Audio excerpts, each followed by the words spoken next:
Who is this man swimming in the water? It is Jonah. He was in that boat and a big storm came along. All the men in the boat prayed to God to help them. They asked God to keep their boat from sinking. Then Jonah told them to throw him into the water and the storm would go away. He said he was running away from God and that God had sent the storm to punish him. The men were sad, but they did what Jonah said and threw him out of the boat into the water, and now the storm is going away.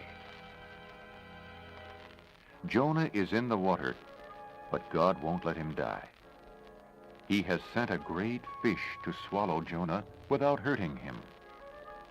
Do you see the fish? After 3 days, this fish will swim over to the beach with Jonah inside and spit Jonah out onto the sand. After that, Jonah will do whatever God tells him to.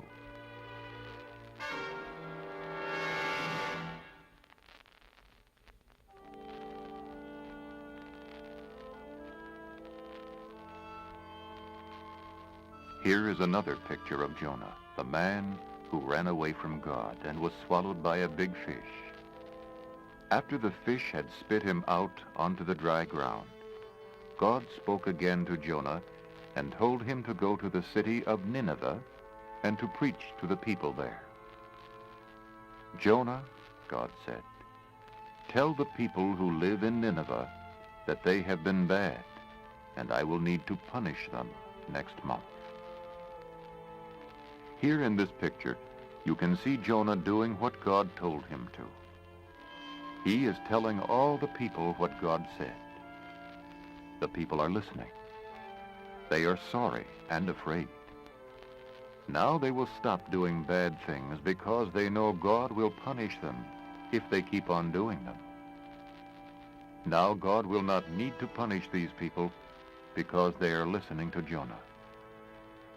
Aren't you glad that Jonah did not try to run away again?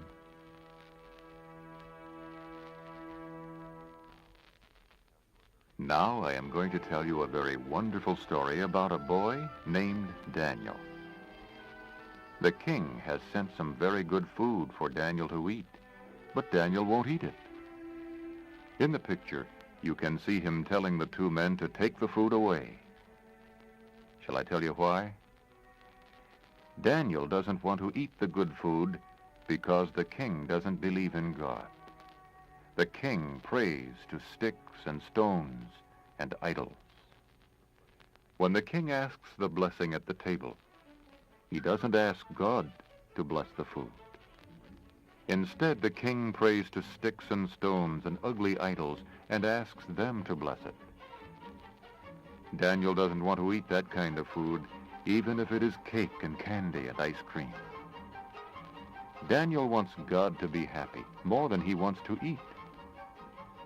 Daniel would rather have oatmeal or soup from God than to have cake from the bad king.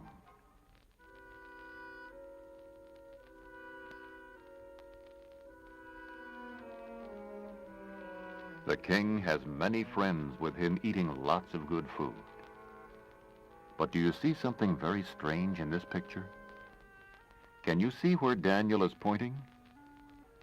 Do you see the hand on the wall writing strange letters?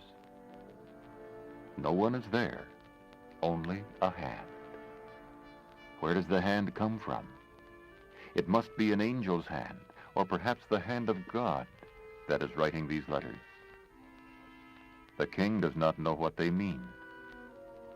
Daniel is pointing to the letters and reading them to the king. Daniel tells the king that God is angry and that the king can't be the king anymore. God won't let him.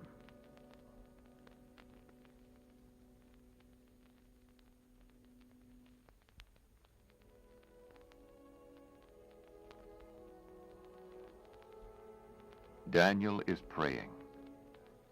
That is good because God is hearing his prayer and will do what Daniel asks. But do you see the men hiding outside Daniel's door? What are they doing there? They are listening to Daniel. They want to know whether he is praying to God. They say that Daniel must not pray to God. They will hurt him if he does.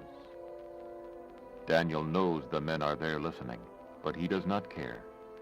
He prays to God anyway. He would rather pray to God, even if the men hurt him.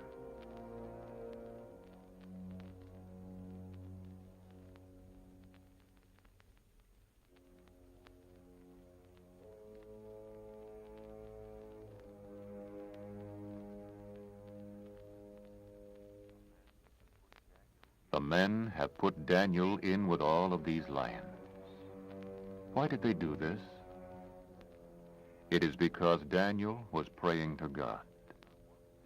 The men did not want him to pray, so they put him by these lions. They thought the lions would eat Daniel up. Are the lions hurting him? No, they like Daniel. God has sent his angels to take care of him. The angels keep the lions' mouths shut so that they cannot hurt Daniel. He prays to God, and God is taking care of him.